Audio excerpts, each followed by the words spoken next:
네, 앞뒤로도 예수님의 이름으로 축복합니다. 네, 네, 너무나 감사합니다. 네, 오늘 말씀의 제목은 무슨 세례를 받았느냐라는 말씀을 함께 은혜나누려 합니다. 다 여러분들 세례 받으셨죠? 네, 안 받으신 분들도 계시고 받으신 분들도 계세요. 세례를 받으신 분들은 무슨 세례를 받으셨어요? 네, 무슨 세례를 받으셨어요? 순종함으로 세례를 받으셨어요. 네. 우리가 세례를 받았다라고 얘기할 때 이 세례의 의미를 잘 알아야 해요. 오늘 본문에 보니까 아볼로라는 사람이 복음을 전하며 많은 사람들에게 세례를 베풀었는데 자신들이 받은 세례가 정확히 어떠한 세례인지 잘 모르고 있었던 사람들의 이야기가 나옵니다. 여러분, 이 세례라는 게 뭔 뜻일까요? 세례의 형식은 이렇습니다. 이제 예수님을 믿음으로 고백하고 예수님을 나의 구주로 영접한 사람이 이제 내가 신앙생활 열심히 하나님을 나의 주인으로 모시고 신앙생활 하겠습니다 라고 고백한다면 그 믿음을 보고 이제 교육하고 학습하여 이제 담임 목회자가 그 사람에게 공식적인 이 예배 자리에 시간을 마련해서 이 앞에 모십니다. 그리고 그 사람을 무릎 꿇고 이 앞에 앉고 안수보좌하는 장로님이 세례기를 들고 그 세례기 안에는 이런 컵으로 그릇으로 되는데 그 안에 물이 담겨져 있죠. 그리고 그 물을 장로님이 들고 있으면 담임 목회자가 그 물을 한 움큼 쥐어 들고 세례받고자 하는 이의 머리에 안수하며 성부와 성자와 성령의 이름으로 세례를 주노라 라고 선포하게 됩니다. 그러면 이제 그 사람은 세례인이 되는 거예요. 자, 형태는 이렇습니다. 세례받았다 라면 그 사람은 이러한 과정을 조금씩 교단마다 방법은 다르지만 이러한 모양을 거쳐서 세례를 받게 돼요. 그렇다면 이건 그냥 형식인데 이 형식 안에 담겨있는 의미는 뭘까요? 세례. 그렇게 해서 세례를 받았어요, 이 사람이. 그러면 그 사람은 어떠한 사람이 되는 건가요? 자, 의미를 우리가 알아야 돼요. 세례받은 이렇게 이 형식을 거쳐 세례를 받은 사람은 곧 이제 하나님 나라의 시민권자가 되었다라는 의미를 갖고 있어요. 저와 여러분은 지금 어느 나라에 살고 있어요? 여러분들이 살고 있는 나라 어디? 미국이에요? 일본이에요? 중국이에요? 아프리카예요? 한국에 살고 있죠. 대한민국 국민입니다. 그래서 우리는 대한민국의 국민으로서 주권을 갖고 있는 시민권자가 되는 거예요. 그래서 대한민국의 보호를 받고 대한민국으로부터 혜택을 받고 그래서 여러분들 병원 가면 보험 혜택 받으시죠? 네, 할인도 받고 또 범죄 위험에서 이렇게 보호도 받고 119에 전화하거나 112에 전화하면 이렇게 와가지고 도와주기도 합니다. 나라 사정이 지금 어렵다 보니까 대한민국의 시민으로서 참 안타까운 일들이 있지만 그래도 이 대한민국의 시민이라는 그 이유 하나만으로 우리는 많은 혜택을 누리고 있습니다. 그런데 우리나라에 들어와 있는 제3세계 국가, 좀 어렵게 사는 국가의 사람들이 시민권 없이 살아가는 사람들이 있어요. 물론 한국에 와서 경제적으로 도움도 받고 여러 문화적으로 혜택을 누리지만 대한민국이 주는 온전한 혜택을 누리지 못해요. 왜요? 시민권이 없기 때문에. 대한민국의 국민이라는 주민등록증을 못 받기 때문에 그렇다는 거예요. 이처럼 한 나라의 시민이 된다는 것은 특별히 부강하고 힘 있는 나라의 시민이 된다는 것은 많은 혜택을 누릴 수 있다는 것입니다. 그런데 그 시민권을 갖지 못하고 그 나라에서 살게 되면 여러모로 어려움들이 많아요. 불편함들이 많아요. 여러분 주변에서도 많이 보죠. 예, 시민권 없이 이 나라의 그 주민등록증 없이 외국인으로 들어와서 체류하며 일하는 사람들 보면 불편하게 살아가는 참 안타까운 모습들이 많이 보여진다는 것입니다. 이처럼 우리가 하나님 나라의 시민으로 하나님 나라의 백성으로 살아가도록 하나님이 우리에게 특별한 은혜를 주시는데 그것이 세례라는 것입니다. 세례를 통해서 여러분들은 하나님 나라에 그냥 얹혀 살거나 그냥 불법 체류자처럼 사는 자들이 아니라 예수 믿어서 그냥 그렇게 사는 게 아니라 그 하늘나라에 부여된 모든 권한과 축복을 누릴 수 있는 백성이 되어진다는 거예요. 그렇다면 여러분 세례 받아야 돼요? 안 받아야 돼요? 받아야 돼요. 세례 받아야 돼요. 세례 안 받고 신앙생활을 해야 돼요. 나는 세례 받을 그런 준비가 안 됐어요. 아니요. 준비는 하나님이 시켜주신.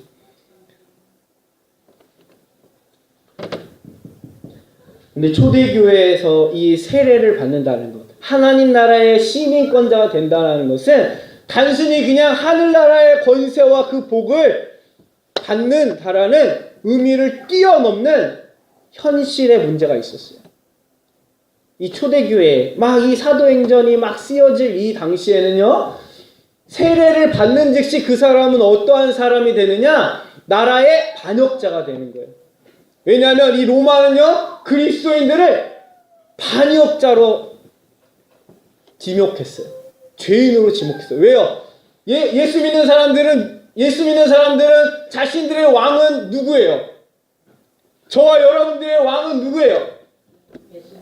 예수님밖에 없잖아요. 그런데 이 당시에 로마 시대의 왕 신은요, 누구였냐면 이 로마의 왕, 로마 황제가 자신이 곧 신이다. 퀴리오스라는 말을 썼어요. 퀴리오스. 주인이라는 뜻이에요. 신이라는 뜻이에요. 내가 이 세상의 신이다. 유일한 신이다. 그러니까 나한테 경배해라. 그렇게 명령을 내렸어요. 그리스도인들이 나 외에 다른 신을 섬기지 말라라는 하나님의 말씀을 듣고 예수님만이 나의 왕입니다. 신입니다. 라고 고백을 하는 사람들이 과연 이 로마의 황제한테 경배를 했을까요? 안 했을까요? 안 했겠죠. 그렇다 보니까 이 로마에서는 그리스도인들을 다 죄인으로 지명하고 그리스도인으로 발각되면 그 신분이 들키면 사자굴에 쳐놓는 거예요. 불태워 죽이는 거예요. 그러니까 여러분 이 세례를 받는다는 게 쉬웠을까요? 어려웠을까요? 어려웠다는 거예요. 결단하기 어렵다는 거예요. 내가 이 세례를 받게 되면 이제 내가 목숨을 걸고 내가 목숨만 걸었을 뿐일까요? 모든 경제적으로부터 모든 불이익을 당할 수밖에 없어요. 로마의 시민권을 박탈되다 보니까 거기서 경제활동 아니면 불법 체류자처럼 그 나라에서 살 수밖에 없는 거예요. 이 땅에서. 가족도 잃게 돼요. 모든 것을 잃어버리게 되는 거예요. 이런 죽음을 각오하고 그리스도인이 하늘나라의 시민권을 취득했다라는 거예요. 그래서 굉장히 이 그리스도인 세례 받는다는 것이 엄격하고 조심스러웠어요. 아무한테나 세례 안 줬어요. 이 당시에만 해도 1년이라는 시간 동안 그리스도인 2명을 그 사람한테 붙였어요. 세례 받고자 하는 사람, 예수 믿고자 하는 사람한테 붙여서 감시했어요. 왜냐하면 세례 받으면 이제 그 멤버가 되는, 그 교회 멤버십을 갖게 되는 거예요. 그 공동체 안에 회원이 되는 거예요.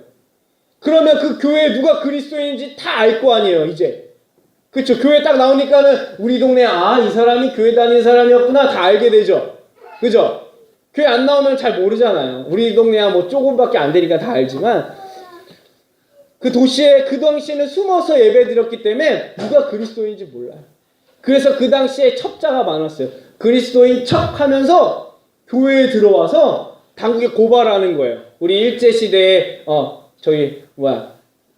앞잡이들처럼 독립군들 모임에 나도 독립군이요 하고 가서 독립군들 모이는 곳에 딱 가서 그곳을 알려주는 거예요. 간첩처럼. 이 로마 시대에도 사람들이 그랬다는 거예요. 이 초대교회 시대에. 그래서 그리스도인들이 몽땅 발각돼서 사자굴에 들어가고 불에 태워져. 그러니까 아무나 자기네 공동체에 받아들일 수 있을까 없을까요? 없었어요. 조심스러웠어요. 그래서 1년 동안 이 사람이 진짜 그리스도인이 되고자 하는 사람인지 아니면 간첩인지 알아보기 위해서 2사람씩 붙인 거예요. 그 사람 일거수일투족을 확인하고 따라다니면서 몰래.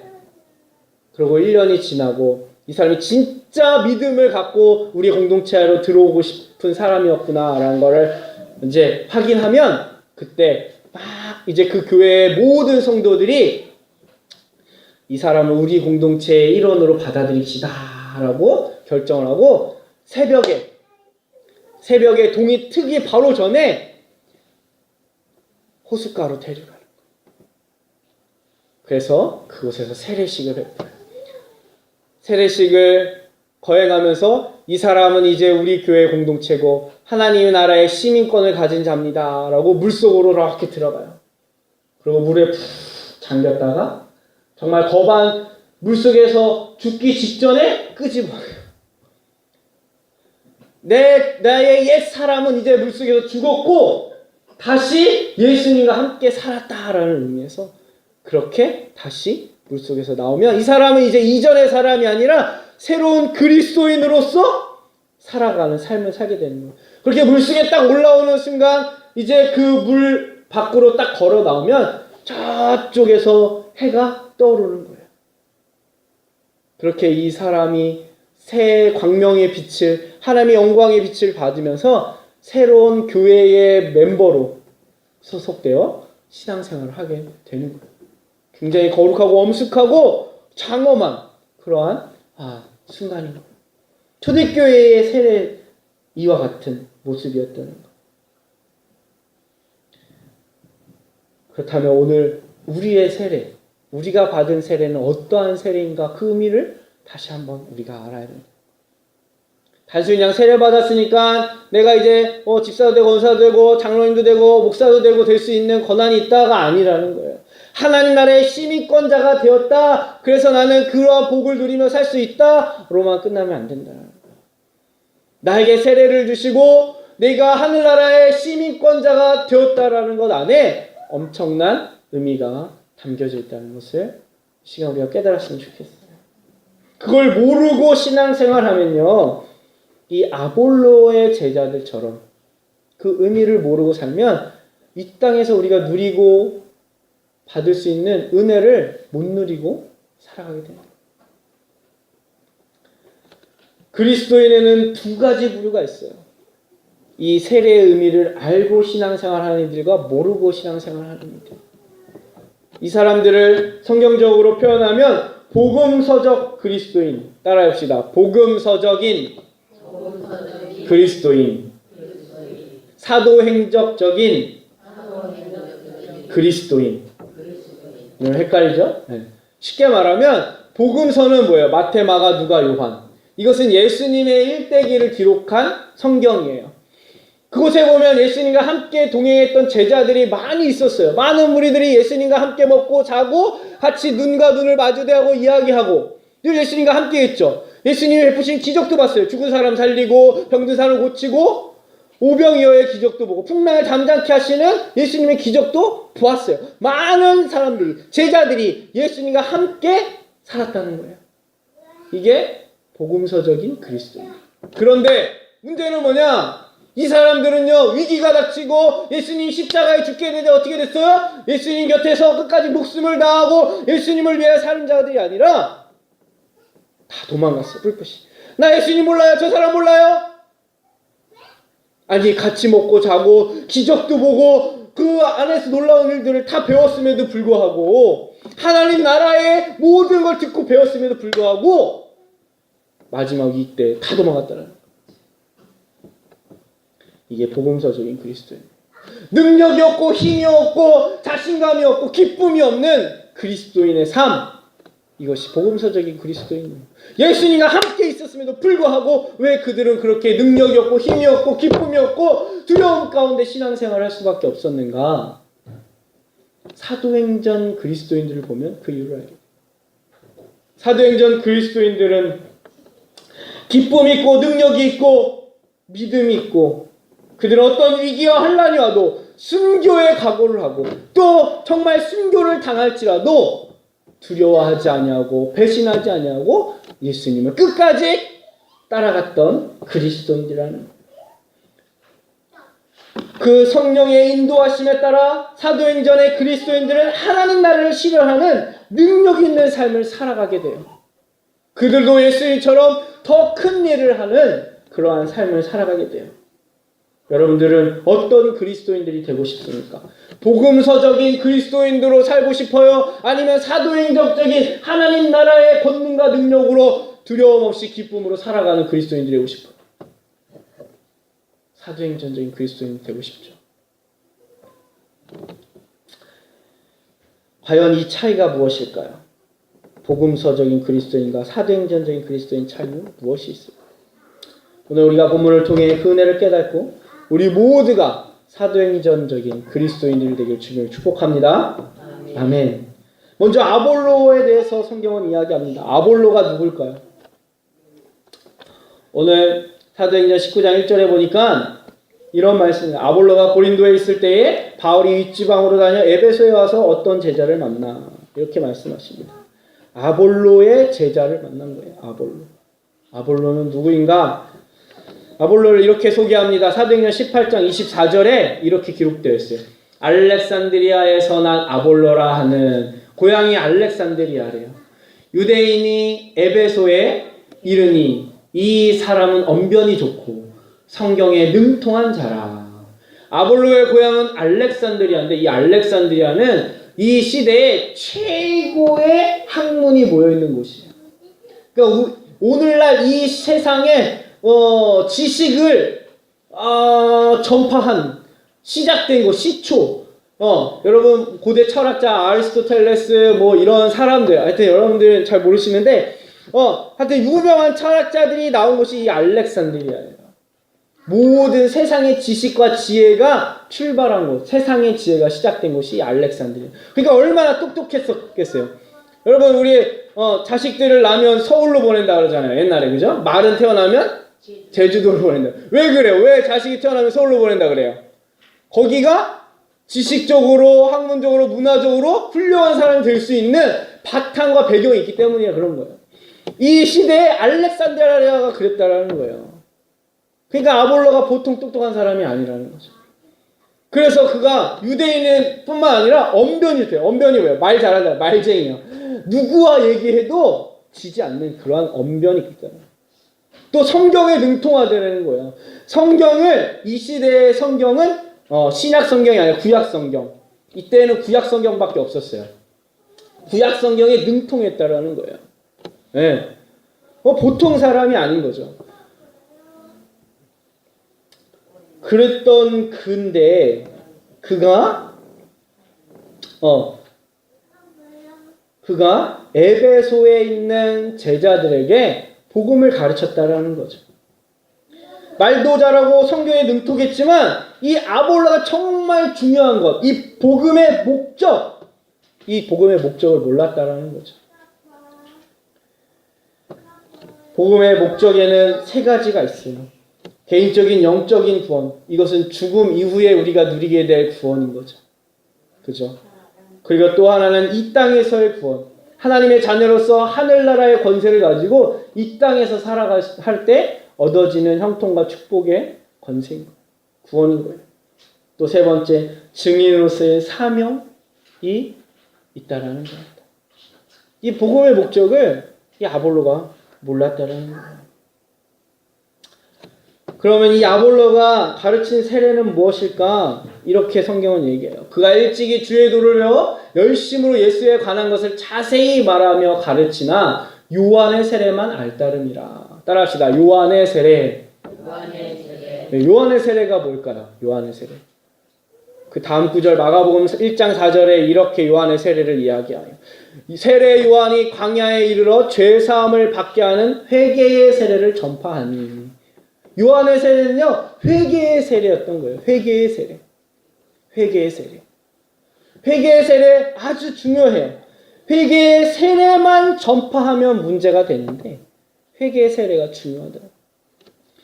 이 아볼로가 이 요한의 회개의 세례만 전파했다는 거예요. 다시 말해서 나 구원받는 것, 이 땅에서 죽어 영원한 생명을 얻게 하는 이 회개의 세례를 가르쳤다는 거예요. 그리고 그 세례를 베풀었다는 거예요.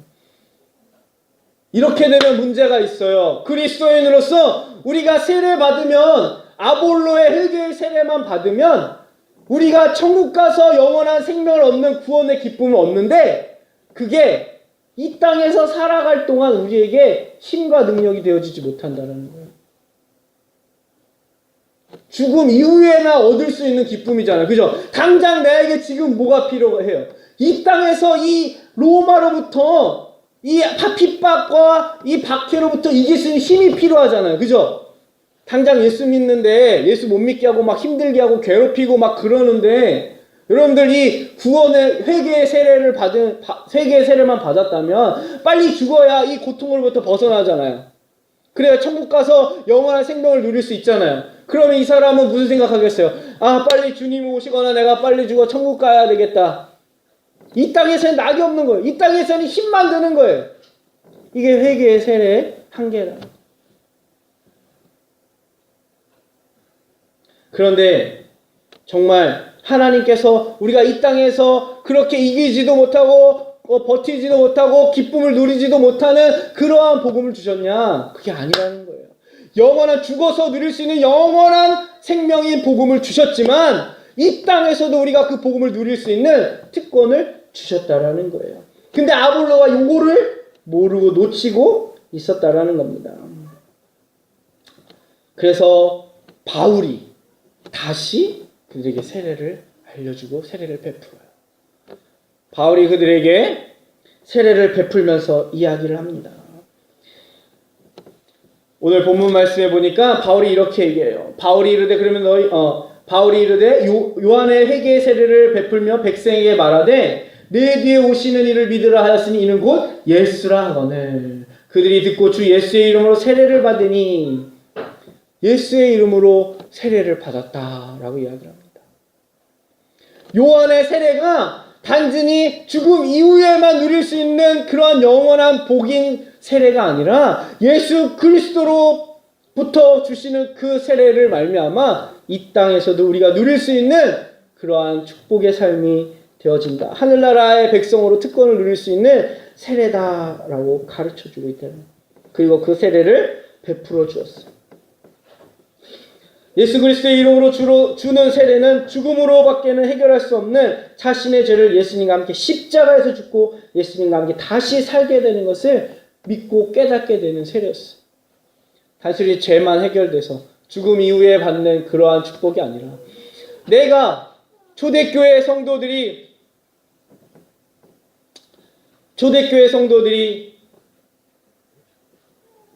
함께 누렸던 그 은혜,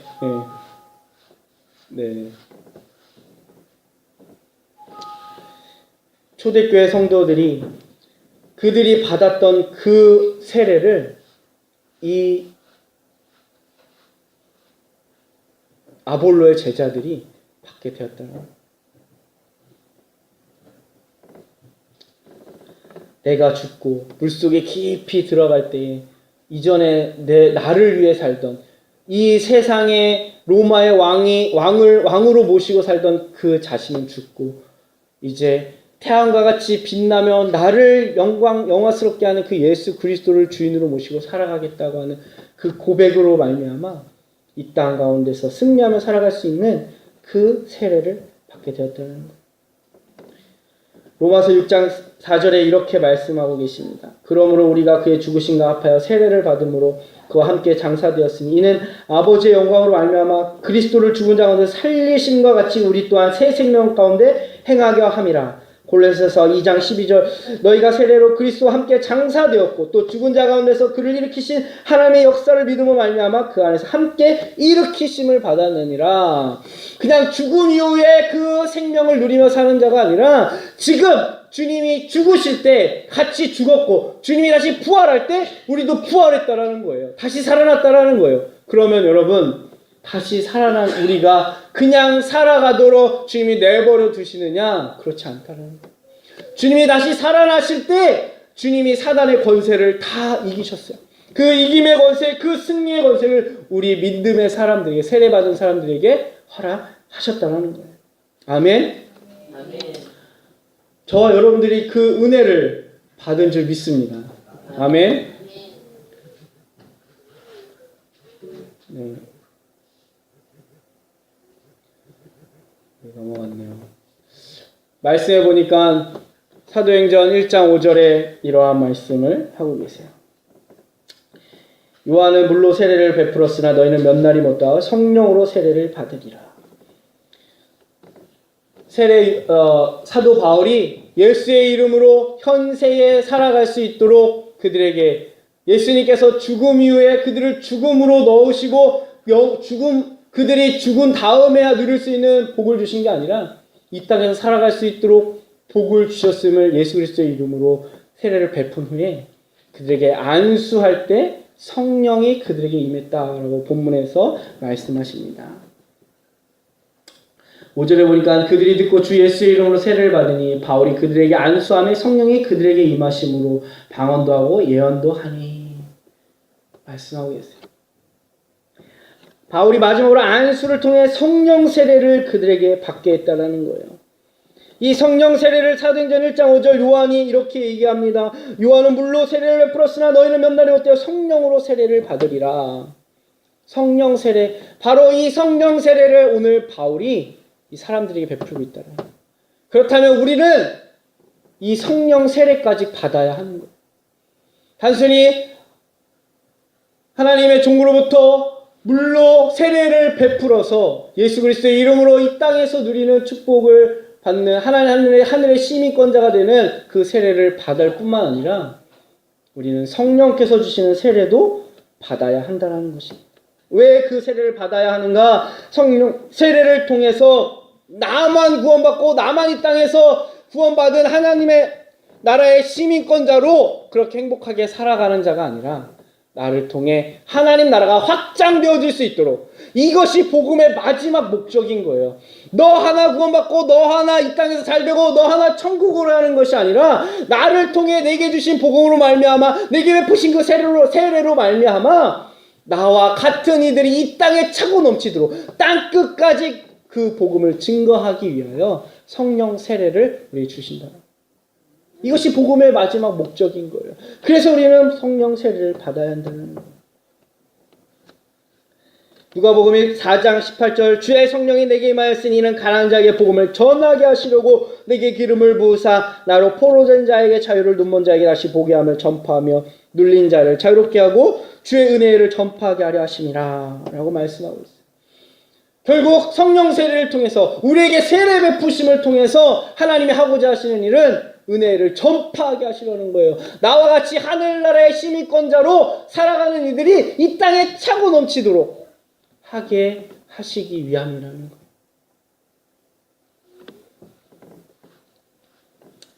이와 같은 성령 세례가 저와 여러분들에게 부어졌음을 믿으시기를 축복합니다. 아멘. 성령이 내게 성령 세례의 기름 부으심을 받은 그 증표로 오늘 본문 말씀해 보니까 방언을 하고 예언을 하였다라고 말씀하고 있어요. 제가 간절히 기도하기에 여러분들이 방언도 하고 예언도 하시길 축복합니다.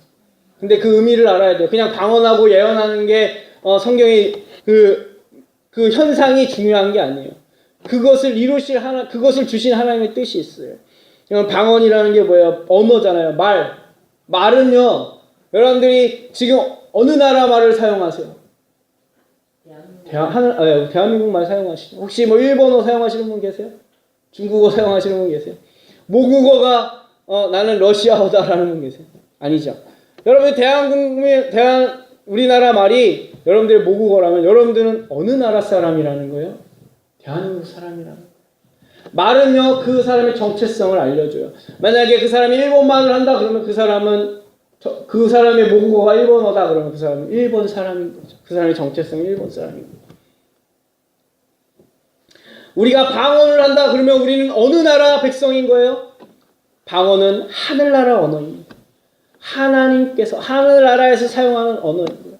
내가 방언을 한다 그러면 나는 어디에 시민권자, 어느 나라에 속한 사람인 거예요. 나의 정체성은 어느 나라인 거예요? 하늘나라일 거예요. 나의 머리부터 발끝까지 뼛속 깊이 나는 하늘나라에 속한 사람이다 라는 것이 방언을 했다라는 의미인 거예요.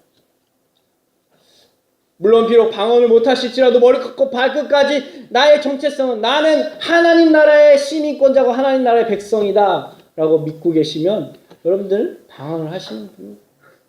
그런 정체성을 갖고 있는 거예요. 예언은 뭔가요? 예언은 하나님 말씀의 성취인 거예요. 하나님이 예언하시고 그것을 그 백성은 이루어가야 하는 것이 그 예언의 목적이고 목표인 거예요. 다시 말해 하나님의 말씀이 그 백성에게, 그 법이, 그 질서가 그 백성에게 임하면 그 법과 질서대로 순종하며 살아가는 것이 그 뜻인 거예요. 예언에 담겨진 의미인 거예요.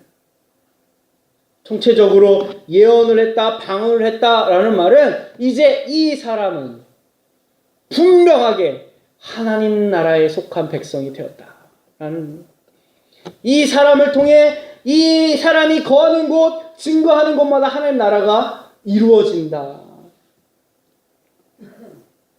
이렇게 성경은 말씀하고 있는 거예요. 하나님의 우리에게 주신 복음의 목적은 바로 하나님 나라의 그 모습이 이 땅에 이루어지는 것이 하나님 우리에게 복음을 주신 목적이라는 것이죠. 바로 그 하나님 나라의 모형적인 모습이 어디에 이루어지고 있는가? 바로 여러분들이 거하고 출석한 이 교회에 임하고 있다는 것입니다. 다시 말해서 이 교회는 하나님 나라의 축소판이 되어야 되는 거예요. 단순히 보여지는 벽돌 건물의 모습이 아니라 그 교회 안에 있는 모여있는 성도들의 모습을 통해서 하나님 나라의 축소판의 모습이 있어야 되는 거예요. 하나님 나라의 영광, 하나님 나라에서 드려지는 그 예배의 모습이 우리들의 예배 가운데 드려져야 하는 거예요. 요한계시를 보니까 하나님 거룩한 보좌에 앉으신 하나님과 그 어린 양께 예배하는 자들의 그 예배가 얼마나 거룩하고 영광스러운지 하늘의 빛도 소용이 없다고 얘기하고 있어요. 자신이 받은 면류관도 거기에는 아무런 가치가 없다라고 말씀하고 있어요. 그만큼 그 예배가 거룩하고 영광스럽고 기쁨이 충만한 예배라는 거예요. 오늘 우리의 교회의 예배를 통해 그러한 모습이 나타나고 있는가? 그것이 없다면 우리가 아직 성령 세례를 통하여 주신 목적을 이루어가지 못하고 있다는 겁니다. 하나님 나라가 아직 이곳에 임하지 못하고 있다는 겁니다. 소원하기 간절히 바라고 제가 기도하기는 이곳이 여러분들이 하나님 나라가 되어서 하늘나라의 시민권자가 되어서 하나님 나라에 주어지는 모든 영광과 기쁨을 누리되 여러분의 삶 가운데에 하나님 나라에 드려진 예배가 여러분들의 삶 가운데 드려지기를 축복합니다. 그것이 하나님이 우리에게 복음을 주신 목적인 거예요. 하나님 나라에 드려지는 예배, 그 모습이 이 땅 교회에 이루어지기를 하나님 간절히 바라고 원하신다.